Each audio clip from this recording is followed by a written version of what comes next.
ourselves. We all shine. Together, we are Black beyond measure.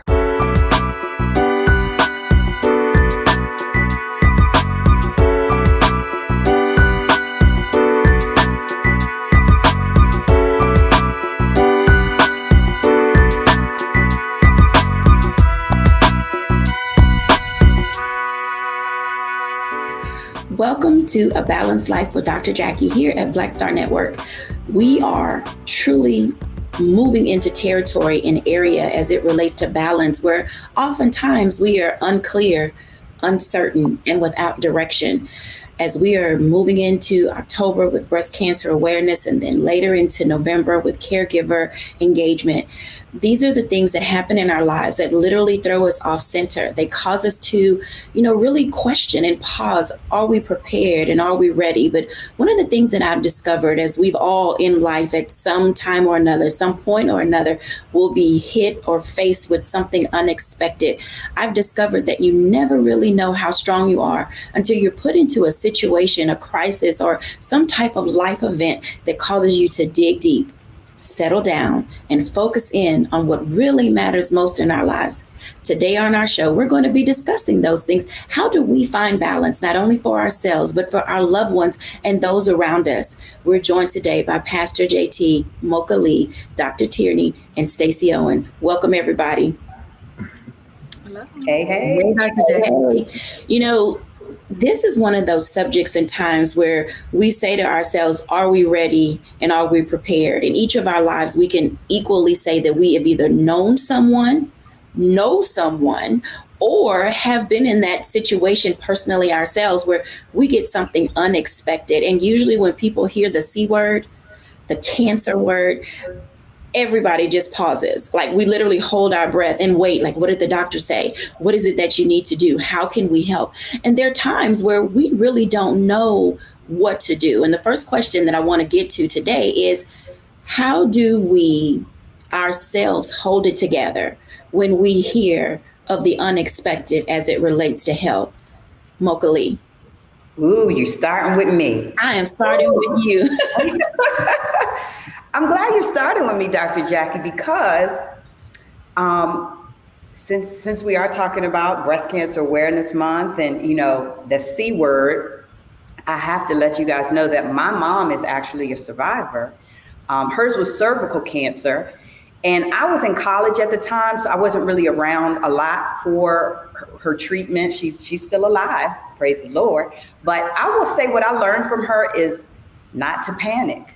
Believe it or not, her and my dad just seemed to work through that thing as if, we're a team, we're going to make it. And she always told me, if I ever run into other cancer patients, it's a mindset, be positive, be positive.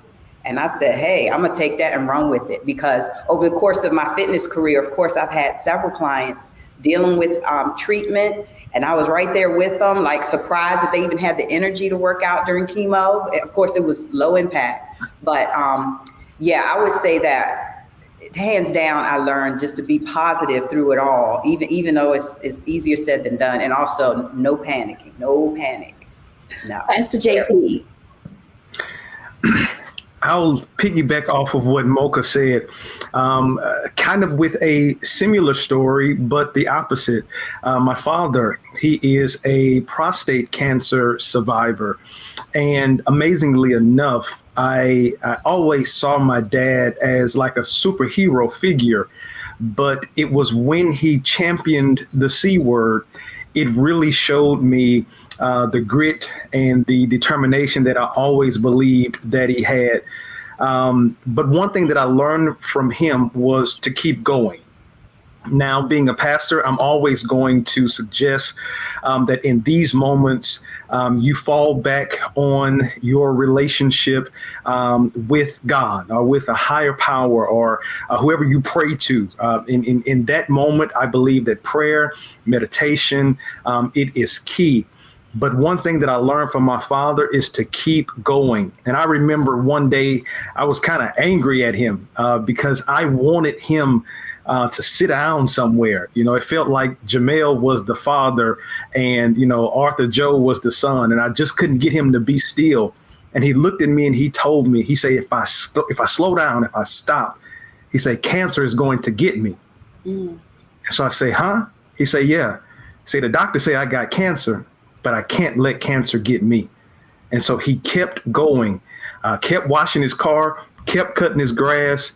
And when I still talk to people now about it, and this was in the infancy of our church, so many people don't even believe that he had it. But he is a survivor, and he taught me how to survive in life. Because while we are talking about the C word, there are some A words, there are some B words, there are some D words, there are some life words, some challenges that are going to come. But if we learn how to keep going, we'll get through it, and we'll be on the other side as survivors as well. Such wisdom. Dr. Tierney. So like Pastor Jamel just stated, my father also had prostate cancer. And this was, it was several years ago. I was actually still in undergraduate, finishing my degree. And so I was away. I wasn't at home. But the thing that really struck me, similar again to what Pastor Jamal just said, my dad just treated it like a cold or a sinus infection or any other kind of normal ailment, you know, that we get from the doctor. He never once said anything about leaving here. He never once looked at it as something that could truly take him out. My father just celebrated his 80th birthday in August, and you would not think that he ever had cancer, you know, at all. He still plays golf. He was playing golf the whole time, being the amazing Kappa man, you know, that he is. But the thing that really struck me is that while we were the ones that were, you know, kind of clutching our pearls, so to speak, he was looking at us like, what's wrong with y'all? I'm just, you know, the doctor done said this, and this, and I know I'm gonna be all right. And we just gonna do what we got to do and just, you know, keep it moving. And so his strength actually strengthened us, and it taught me how to approach, you know, life in general. But when we start talking about things like cancer, breast cancer, prostate cancer, any of the cancers, to just look at it as this is just another dis-ease that we need to, you know, power our way through, faith our way through, and get to the other side. Absolutely. Stacey. I'm going to, piggyback off of everyone else too, because my son, he actually was diagnosed with non-Hodgkin's lymphoma, and it came at a very challenging time in my life. I had a lot going on with starting a new business and so forth. And it was a sudden change for him as well. It just came out of nowhere. And I think for me, how I handled that sudden change was by gathering an understanding of it. Like, I didn't want to let fear kick in. You fear the unknown. And so I knew as long as I didn't understand what type of cancer it was, what type of effect it can have on your body, the more I didn't know about it, I feared that, it made the situation bigger than what it could possibly be. So I went within and started researching and just asking questions and just tried to build my knowledge on understanding what journey we were about to embark upon. And just like everyone else, the interesting thing is my son, he actually became the pillar that gave us strength because he made it up in his mind. He just so happened to go to church with a friend one night, and a pastor said that something was wrong with someone in the building. They pulled him to the altar, prayed on him. They didn't even know him. This was his first time visiting the church. He had never been there before at all. And he had an experience in that moment. And when he walked out that building, he decided that, he was told that he was going to be healed. And he believed that. And once that became his foundational belief, then he didn't want anybody in his circle to victimize him, pity him, or come around him with any negativity, because he knew he was already healed. And so we're all over here panicking, like, well, what chemo? What we got to do? What we got to do this? And he's like, you guys need to remove yourself from me with that. I need for this to be, I'm already healed. And once we embraced that, it made it so much easier to go through. Each of you have said some things that I know will resonate with our audience. We've heard be positive, keep moving forward, mind your approach to what you are doing, get an understanding about it all. When we come back after the break, because I have a feeling our second segment is going to be a little bit longer, we want to talk about how faith and medicine are married when we're back after the break.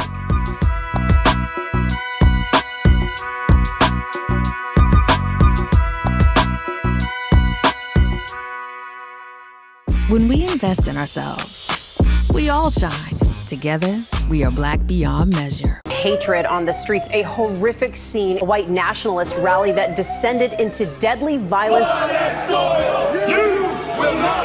White people are losing their damn minds. As an angry pro-Trump mob storms the U.S. Capitol, we've seen shootings. We're about to see the rise of what I call white minority resistance. We have seen white folks in this country who simply cannot tolerate black folks voting. I think what we're seeing is the inevitable result of violent denial. This is part of American history. Every time that people of color have made progress, whether real or symbolic, there has been what Carol Anderson at Emory University calls white rage as a backlash. This is the rise of the Proud Boys and the Boogaloo Boys. America, there's going to be more of this. Here's all the Proud Boys, guys. This country is getting increasingly racist in its behaviors and its attitudes because of the fear of white people. The fear that they're taking our jobs, they're taking our resources, they're taking our women. This is white fear.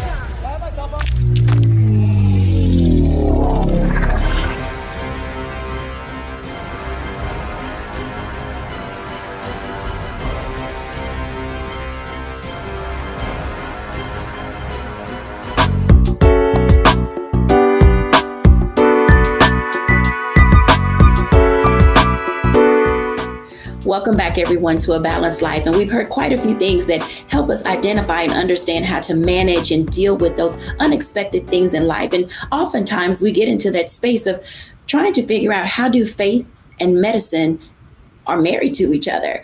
Pastor JT, talk to us for that. Pastor JT, talk to us about that for a moment, because faith and medicine literally do go together. And oftentimes we have people who say, I want faith, I want medicine, I want both, or I want neither. And sometimes it's like, just get out of my face, because I'm not in the space to hear any of that. Can you talk to us about the marriage between faith and medicine? Yes, ma'am, Dr. Jacquie. And I am going to side with the people that say that they need both of them. Because I will be honest with you, I believe that they both are extremely important in both rights. And I believe especially dealing with certain communities, me being an African-American pastor, I see a lot of times that it's easier for us to come to church than it is for us to go to a doctor. And I'm not knocking faith. I believe in that. I believe in prayer. But I also understand where our medical professionals and medicine itself has its own lane. Because listen to this, if you didn't go to the doctor first, you wouldn't even know what you need to pray for. So I believe that I believe that they are married, but I believe it's that notion that I don't necessarily need the doctor or I don't need the medicine, so to speak. I believe that that's what keeps us from early detection. I believe that keeps us, that when we do go, we end up going and we're in stage 3 or we're in stage 4, or especially for African-American men, the finger is halfway severed off and we've put every bandage we could find in the house. And so, hey, I might as well go to the doctor. And that's the mindset that I believe that always forces us as a community to always be the one, I believe, that's on the totem pole when it comes to receiving proper health care, because we are not proactive. So I'm not taking anything away from faith, but I will say, as the young people will say, keep that same energy. Just as you are motivated to go into service at 11 o'clock, don't miss that 4 o'clock appointment with your doctor. And then when the doctor prescribes you something to do, always consult both of your doctors, your physical doctor and your heavenly doctor. And I believe that they work in concert, because I believe that if you really believe, kind of going back to what my sister Stacy said about her son and having the belief that he was going to be healed, if you really believe in your prayer, you're not going to go and see a doctor that you hadn't prayed for. Because you're going to believe that your God is going to guide the doctor and is going to give the doctor wisdom to utilize the tools that he or she has learned over the years of school and over the years of practice to be able to serve you best. So I'm not going to ask you to get a little preachy, but as you were talking, no, this is serious, because when you were talking, there's this scripture that says faith without works is dead. Yes. And oftentimes we have this tendency to just rely on faith and not do the work of the prescription that the doctor gave us, or halfway take our medicine, or not do the physical exercise and not change our diet. Pastor JT, why is it important that we understand that you have to put in the work as a patient? So I'm going to give a real life analogy. I have been, very vocal about the way that we put death on our plate with our food choices, and then have the mitigated gall to say grace and ask God to let this food be nourishing for our bodies as your word is nourishing for our souls. That's insanity. You are literally killing everything inside of you and then putting hot sauce and Tony Chachere's on it, and then asking God to make it healthy. Well, no, I can't make something healthy that is going to kill you. So I believe that it is extremely important for us to do the work. And again, the scripture says, above all, I wish that you would prosper and be in good health as your soul prospers. So it's work that has to be done. And many of us, if we just be honest, many of us are dealing with the medical issues because we are not taking the actual medicine that has been given to us to help us avoid the medical issues, which is our diet. So I know I'm pivoting off of the whole intent of this conversation, but going back to doing the work, there's a lot of preventative work that we can do. But if we happen not to have done that preventative work, when we are prescribed things that helps us, even one of the issues that is prevalent in the African-American community, hypertension. If we are prescribed to take medication, one of the things that we have to do in conjunction with taking the pills is we also have to look at our diet. So it's those things. There is no wonder drug. I've seen a few memes that have floated around. And there was a pastor, and I prayed to God that it's a joke, but there was a pastor that supposedly had performed this miracle in service where he said, belly be gone.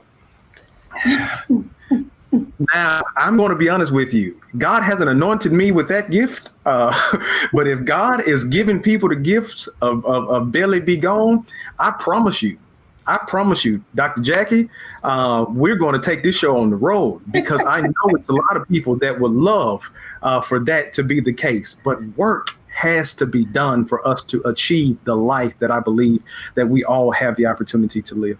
Now, I agree with that. And I'm going to bring Mocha Lee in, because I know the Amen Corner is over there. And by the way, Pastor JT, thank you for quoting my favorite scripture, which was 3 John 2. Y'all can look that up. It was perfect.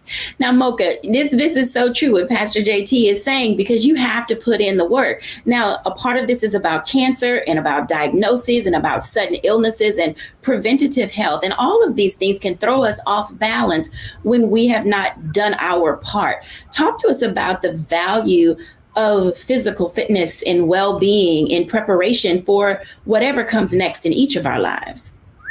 I mean, this is like the best message. I know every person watching this is getting something, because do the work is huge. But I think maybe if you don't have to think of it as work, right? Because physically, our bodies are our temples. And Pastor JT mentioned prevention, and really that's my job all day, every day for years. I'm helping people think, what can I do now to keep myself healthy so I won't have to get the diagnosis, So everybody knows about hormones, yes? How about those endorphins? They're real. Endorphins are those feel-good hormones that your body creates when you're exercising.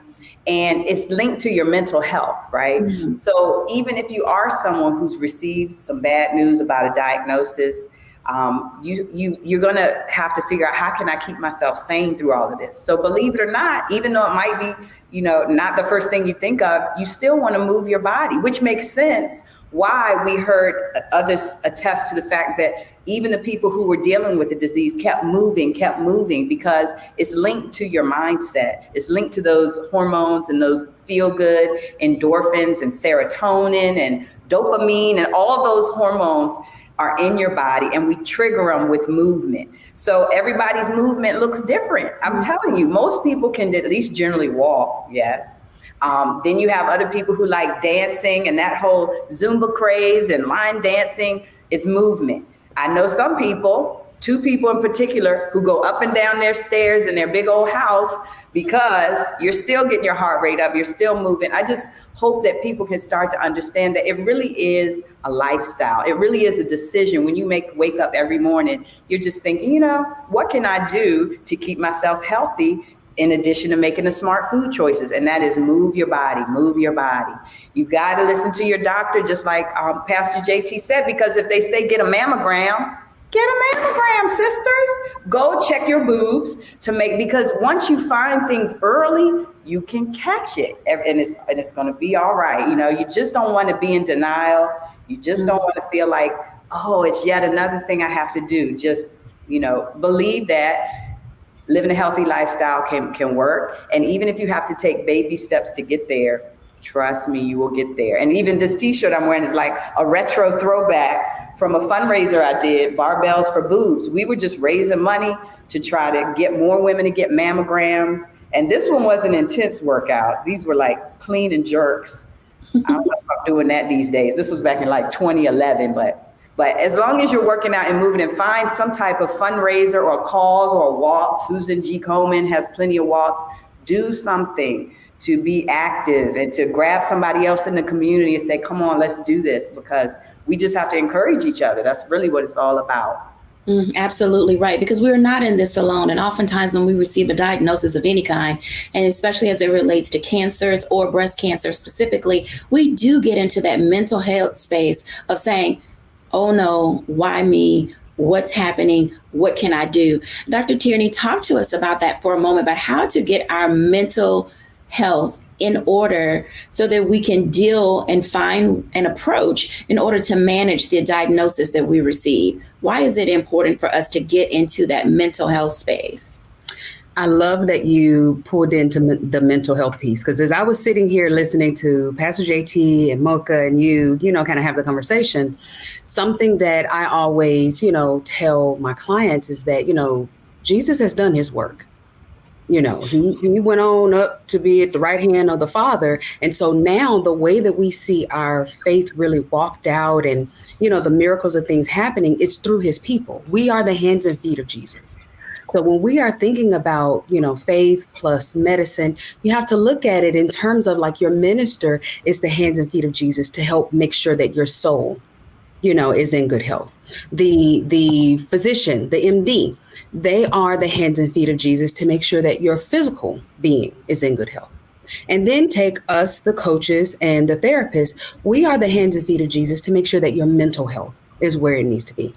Now, going back to that scripture, pray that you prosper and be in good health as your soul prospers. What we often do is we want to focus on one end of it, of the soul prosperity, thinking that will pull your physical and your mental health, into where it needs to be. But while they work in conjunction, God has equipped each of us, the hands and feet, the doctors and the ministers, to help to maintain or help you to maintain each one of these areas individually. So if you focus only on your soul prosperity, but you let your mental and emotional get cat raggedy, then all of it will end up, coming down altogether, so you have to focus on each of them. So as we're talking about this mental health piece, it is critical that we make sure that we are prioritizing our mental health along with our spiritual health, along with our physical health, because notice when I was talking earlier, I said diseases. A lot of the things that manifest in our body, they start here in our mind. So if my mental state is one that it is rife with stinking thinking and super negative, and I see the worst in every situation, it will eventually cause things to happen in our body. Stress is the number one culprit for ulcers. And so while we don't know necessarily the exact cause of cancers, when we don't check our mental spaces, it can then exacerbate those things that have manifested in our bodies. But when we keep a check on our mental and emotional health, then that can help our bodies to heal itself. It can help our bodies to rejuvenate, itself, and for the cells and things to become, reconnected just by focusing in on what it is that we are thinking. There's a scripture that said, a man is so as he thinketh. So if I'm thinking, oh my God, I'm gonna die, I'm speaking death right then, just from what I'm thinking in my head, feeling in my heart. That's what's coming out of my mouth. So my body is gonna say, okay, that's what we're doing. All right, let's go ahead and, going on, So you have to make sure that your mental and emotional health is a priority, as well as your soul, spiritual health, as well as your physical health. They all work together. They do absolutely work together. How we think, how we feel, what we eat. When we come back after the break, I want to talk to Stacey for a moment, because one of the things that she mentioned earlier was the role of belief, but also herself as a mom, and then also community. When we come back, we're going to talk for just a moment about the work of the community and how we can surround one another and move others' lives forward in a positive manner when we're back after the break.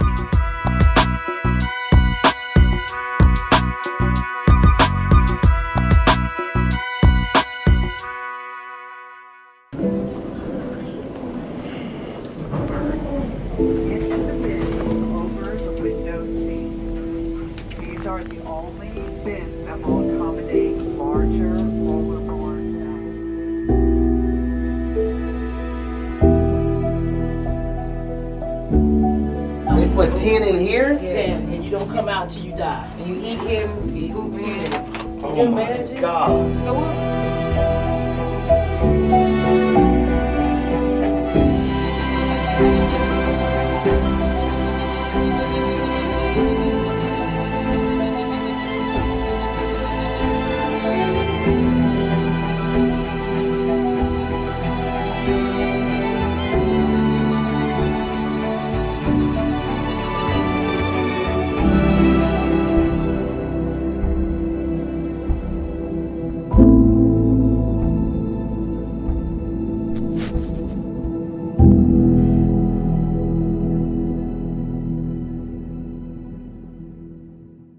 Talk about blackness and what happens in black culture. We're about covering these things that matter to us, speaking to our issues and concerns. This is a genuine people-powered movement. There's a lot of stuff that we're not getting. You get it, and you spread the word. We wish to plead our own cause. Too long have others spoken for us. We cannot tell our own story if we can't pay for it. This is about covering us. Invest in Black-owned media. Your dollars matter. We don't have to keep asking them to cover our stuff. So please support us in what we do, folks. We want to hit 2,000 people, $50 this month, raise $100,000. We're behind 100,000, so we want to hit that. Y'all money makes this possible. Check some money orders. Go to P.O. Box 57196, Washington, D.C. 20037-0196. The Cash App is $RM Unfiltered. PayPal is R Martin Unfiltered. Venmo is RM Unfiltered. Zelle is Roland at RolandSMartin.com. When we invest in ourselves, we all shine. Together, we are Black beyond measure.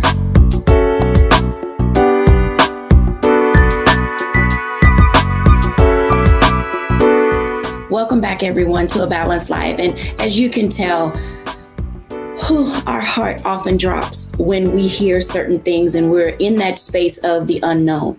But community is a way for us to really begin to map out, think out, parcel out who's going to be in our court and in our corner when we really need them.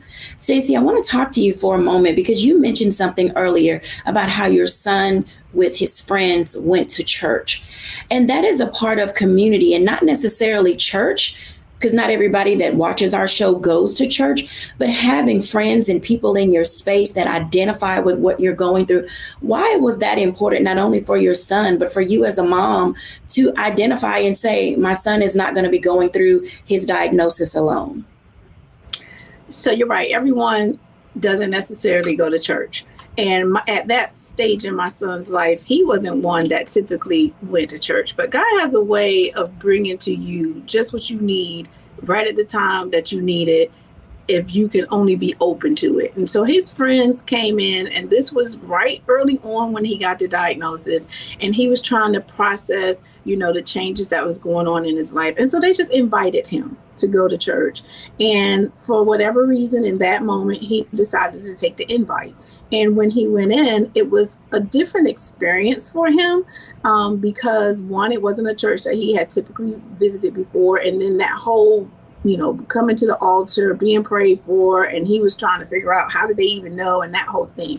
And so he was just open to the idea. So I think it starts there with, just being open to allowing others to come in and help. And then for us, we were at the stage of determining who was our community. Who is that community going to be? And we started with the community of family first. So we first identified who within the family, from the grandparents to myself to the siblings, who all was going to embrace and encircle him for this moment. And it was tough. When you bring that family community together at first, everybody's coming with their own perceptions of how things should happen, and everybody's coming with their own ideologies.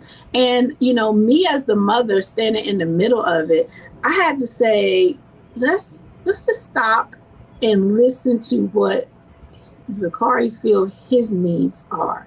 Because as the grandparents, they were coming in, oh, wait, me sad, what are we going to do? And he was like, I just can't deal with that right now. I know grandma loves me, but and she can pray for me, but I just can't handle carrying the weight of her sadness. So I had to navigate that for him. I had to say to them, okay, he wants us to all be happy, and don't treat him like he's on a deathbed, because he feels like he's going to make it through this. So what is his needs? Can we hear each other? And then we reached out to, what is the outside community going to look like? Because like I said, I was just starting as an entrepreneur. So I had my staff, they were concerned about me. So I had to present myself in a way to say, if it was something that they could bring to the table to help, what am I open to? What do I need from them? Can I express what our needs are so that people can give you what you need? Is there a support group out there that you want to get in touch with? So you really just have to point out, let's identify these different communities, and then let's drive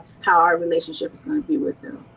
So having that sense of family as your community, how did it help you balance all of the things? You're running a business, you're writing books, you're, supporting students and other families. How does all of this level of conversation that you are having help you stay on pace with the goals that you had for your life? Wow, I could share the responsibility. I think the hardest thing for me as a parent was checking into my own emotions and letting go any guilt that I may have, because I was thinking, is it something that I could have done better? I mean, he was a young adult coming into this, did I feed him the right foods? They were saying that the lymphoma was feeding off of the sugars, and he was a candy freak. I mean, he ate everything sweet and everything unhealthy. And I was like, oh God, was I a bad parent for not introducing him to some more vegetables? So you have to, one, balance your own emotions, let go of your guilt. And then I started addressing like, all right, how can my sister help with this? How can my mother help? What can you do? What is the thing that you can someone sit in on disappointment? Can someone drive him to disappointment? And allow that space for them to come in and help, and just identify what strengths you can bring to the table. And then I also had to identify who bringing garbage to the table. Because if you're bringing something to the table that's going to make this situation worse, then I have to find ways that you can help from a distance, so that you didn't bring more stress to the circle. And that allowed me to free up some space so that I could come and still be able to work and do the things that I need to do in that circle. And believe it or not, my coworkers kicked up. They was like, why are you here? Go do this, go take care of this. So it sort of balanced itself out. I thank you for bringing this level of engagement to our dialogue and conversation today, because oftentimes people don't know how to approach what it is they're facing. And one of the things that you mentioned, and I'm going to ask everybody to weigh in on this, because you talked about having the hard conversations with people in our space who oftentimes bring like you said, their own ideologies to the table. And I literally had written down the woe is me, component. And oftentimes I have to stop myself and make certain that I don't cast death on people. And I know that sounds crazy, but our first reaction sometimes to things can literally set the tone for how other people are going to respond to what it is they're going through. So everybody come back in for a minute and give us some words that we can use when it comes down to engaging, or when people invite us into their community.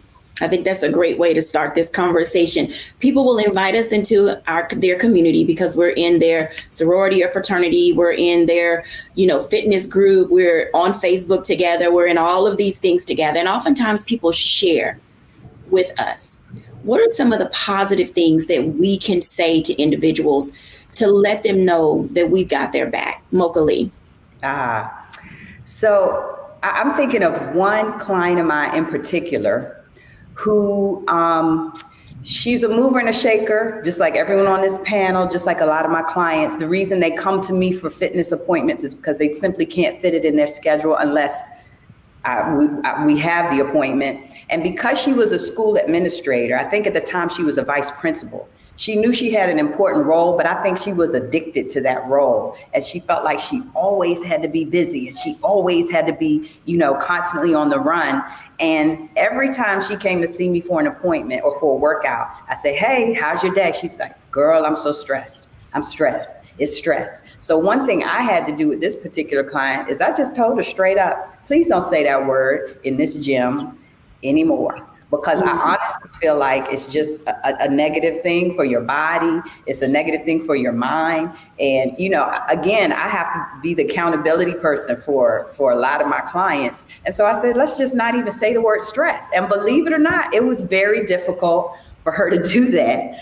And so I said, maybe we can just reword it and say, wow, I've had a busy day, but I'm glad I made it here because now I'm going to unwind, because just like we were saying before on the panel, a lot of the stress just ends up feeding into toxicity in your body.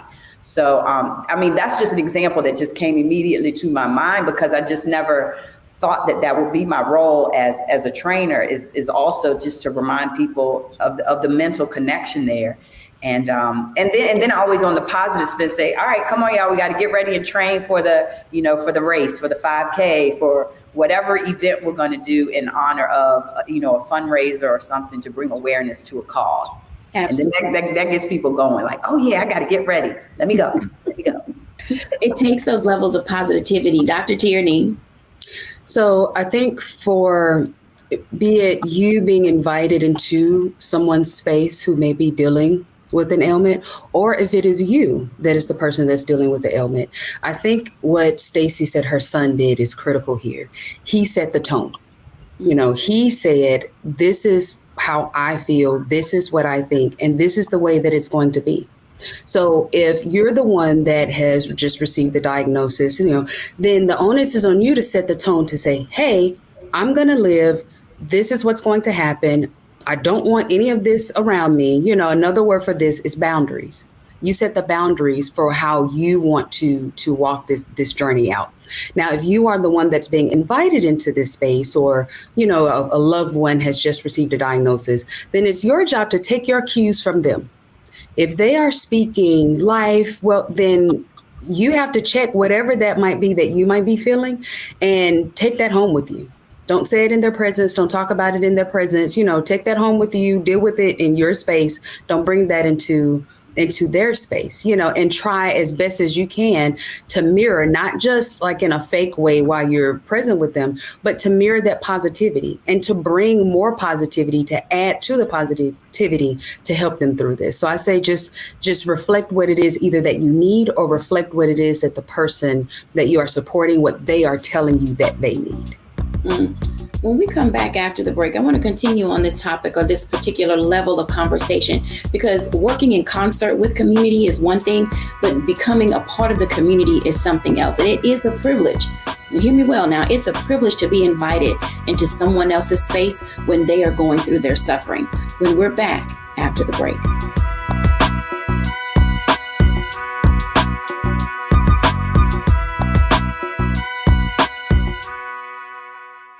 When we invest in ourselves, we all shine. Together, we are Black beyond measure. I'm Deborah Owens, America's Wealth Coach, and my new show, Get Wealthy, focuses on the things that your financial advisor and bank isn't telling you, but you absolutely need to know. So watch Get Wealthy on the Black Star Network.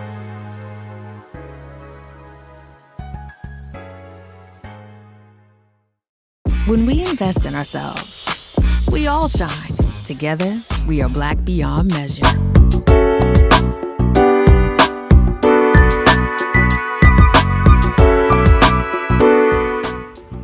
Welcome back, everyone, to A Balanced Life. And we're talking about the C word, cancer. But we're also talking about how do we fit into that space when we are invited into someone's life who is going through, whether it's themselves, whether it's their child, whether it's a spouse or another loved one. We all play a part and a role in how other people get through what they are going through. I want to continue this conversation. Dr. Tierney left off with telling us about, you have to get your mind together, get your personhood together, get yourself together before you step into someone else's life, because oftentimes we can change the tenor and the tone of what someone else has already put in motion, and that can be dangerous. Literally, I have watched people pray prayers of death versus prayers of faith and prayers of belief, and you have to be really careful and make certain that you don't bring all of your pain and whatever it was you went through with your personal experience. You have to see the thing for what it is in the moment that you get it. Pastor JT, when we're talking about levels of positivity and engagement, and I want to go back to this. So this is going to be a boy-girl conversation because oftentimes women approach things differently. How do you help our brothers process these levels of conversation as it relates to leukemia with our kids, or breast cancer, or brain cancer, or prostate cancer? We process different, and guys process different. How do you help our men settle into this space of dealing with what their spouses or themselves are going to go through? Right. So typically, and I'll look at it in two respects. Mm-hmm. So if there is a man that has been diagnosed, typically this man stays manly, right? So he's not, oh, woe is me. He's not out shopping for his tombstone. He's going to show you how strong he is. He's going to go through it. But oftentimes in those moments of strength, we fail to be vulnerable. We fail to be transparent. And then sometimes we're so strong that we shut people out. And so then now, as people are attempting to come into our community, we have locks on all of the gates. And so then sometimes there is distance between you and the potential help that you could receive because of the macho bravado that I believe that so many men feel that they have to betray. So then in that instance, even as, we talked on the show several months ago about mental health with men, just really kind of breaking that dynamic down. So many men aren't really vocal about what they experience. So I really believe that it's about finding spaces where men can be safe and they can be vulnerable, but still be seen as that man. But then I think on the other side, I think that if that man is in a relationship and his partner, his mate, has received the diagnosis, I think at that point, then you still have to adapt that same level of vulnerability. You still have to adapt that same level of empathy, so to speak, because now you're in a journey together, and your mate, 9 times out of 10, is going to have a different response to the journey that you would have. And so then this is not the time to be critical. This is not the time to push too hard, but this is the time to be that help meet. Even in that position, I want to help you meet this journey head on so we can be on the other side. So I think that it's an interesting mix, so to speak. But I believe that one of the greatest things in this moment for a man when he has received the diagnosis or his mate has received the diagnosis is humility and transparency. Humility and transparency are not easy for men. How do you broach those conversations? Because there are so many nuances of things of what uncle used to do, what cousin so-and-so used to do, what daddy used to do. How do you help children navigate, or do we not bring children into conversations? And at what stage should we do that?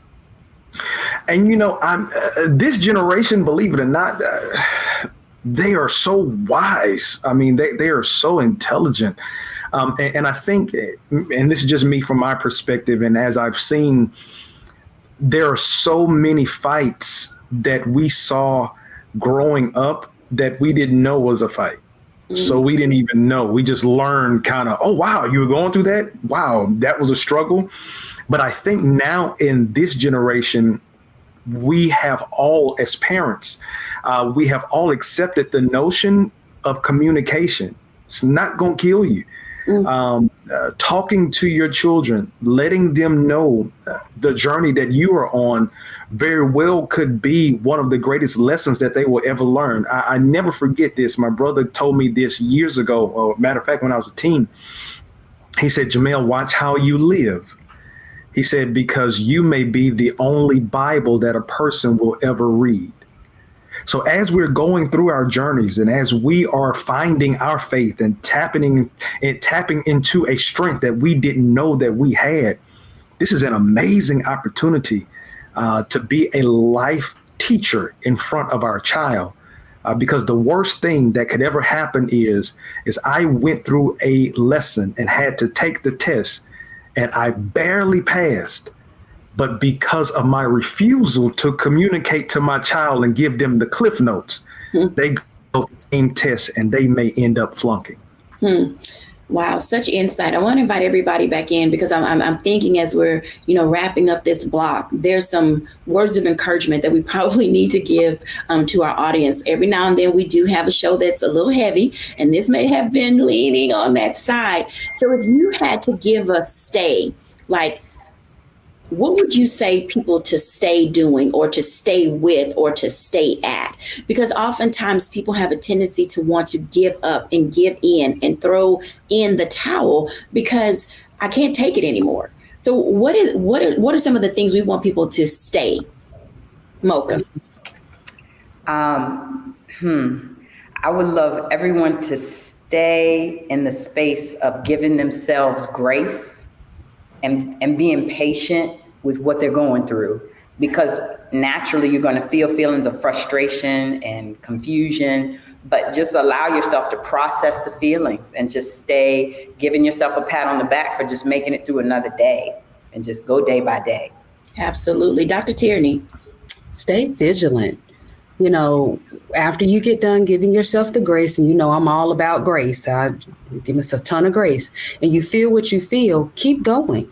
Keep leaning in, keep pushing forward, keep that same energy, stay vigilant. Stacey Owens. What comes to my mind is live. That is your purpose every day, is to wake up and live the best day in the best moment that you can possibly live. So with cancer, live. With uncertainties, live. With any kind of disease, live. Just wake up every day and make the best of what you're going through and find a way to continue to live your best life. Pastor JT. So I'm going to go on and be real churchy. I'm gonna say stay prayerful. Because in our prayers, two things are happening in our prayers. One, we are praying and we are requesting. So we are requesting that patience. We are requesting that vigilance. We are requesting that healing. We are talking, but then in that moment, we are being talked back to. And oftentimes that talking back to is not telling you anything new. It's reminding you, man, you went through that. And if you went through that and came out of that you thought that you weren't going to come out of, you're going to take this and you're going to take it on the chin and you're going to keep on going. You're going to bounce right back up and you're going to win and you're going to be successful. You're going to champion this. Prayer is a dynamic tool. So I want to always say, stay prayerful. When we come back after the break, I'll give my reflections. But prior to that, let me just say, in life, as we're going through things, we oftentimes are invited into spaces that we never thought we would be. So when is a good time to get yourself ready to become a part of someone else's village, to become a part of someone's community, to get out there and lend a hand? The time is now. Mocha said it. You have to be physically fit. Pastor JT said it. You have to be spiritually fit. Stacy said it. You have to be well-rounded and balanced and prepared. But then also Dr. Tierney said you have to be mentally fit. So all of these things require us, as we're going to step into other people's lives, is to get ourselves together first. When we come back after the break, I'll give my reflection.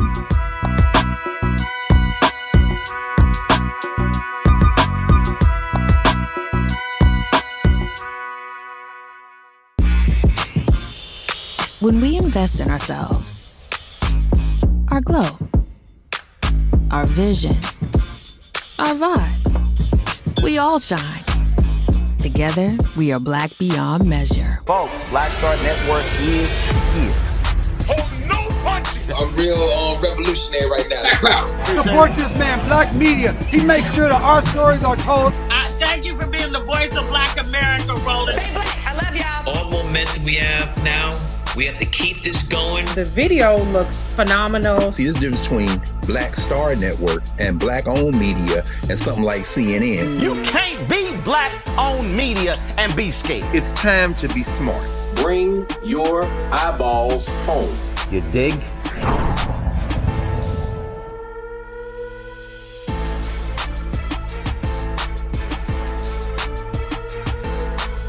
When you talk about blackness and what happens in Black culture, we're about covering these things that matter to us, speaking to our issues and concerns. This is a genuine people-powered movement. There's a lot of stuff that we're not getting. You get it, and you spread the word. We wish to plead our own cause. Too long have others spoken for us. We cannot tell our own story if we can't pay for it. This is about covering us. Invest in Black-owned media. Your dollars matter. We don't have to keep asking them to cover our stuff. So please support us in what we do, folks. We want to hit 2,000 people, $50 this month, raise $100,000. We're behind 100,000, so we want to hit that. Y'all money makes this possible. Check some money orders. Go to P.O. Box 57196, Washington, D.C. 20037-0196. The Cash App is $RM Unfiltered. PayPal is R Martin Unfiltered. Venmo is RM Unfiltered. Zelle is Roland at RolandSMartin.com.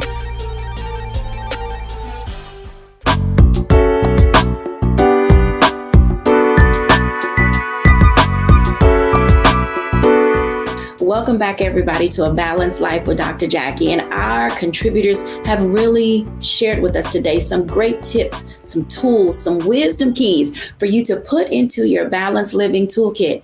I get it. I understand.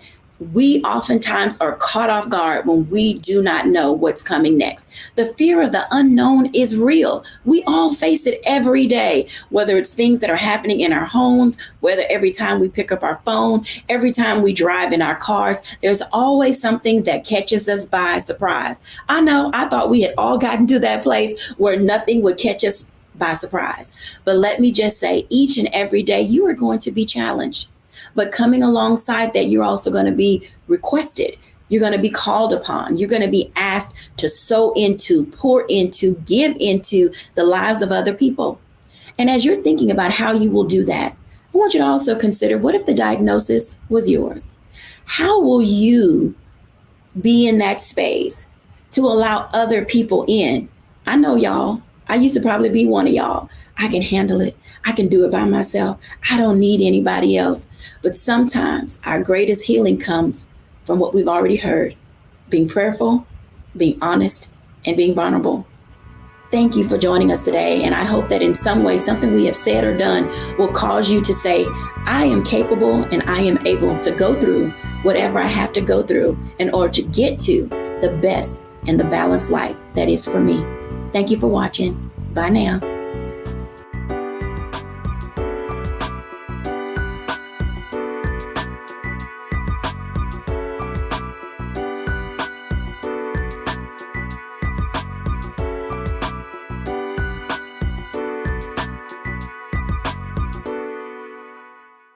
When we invest in ourselves, we all shine. Together, we are Black beyond measure. Hatred on the streets, a horrific scene, a white nationalist rally that descended into deadly violence. White people are losing their damn minds. As an angry pro-Trump mob storms the U.S. Capitol, we've seen shooting.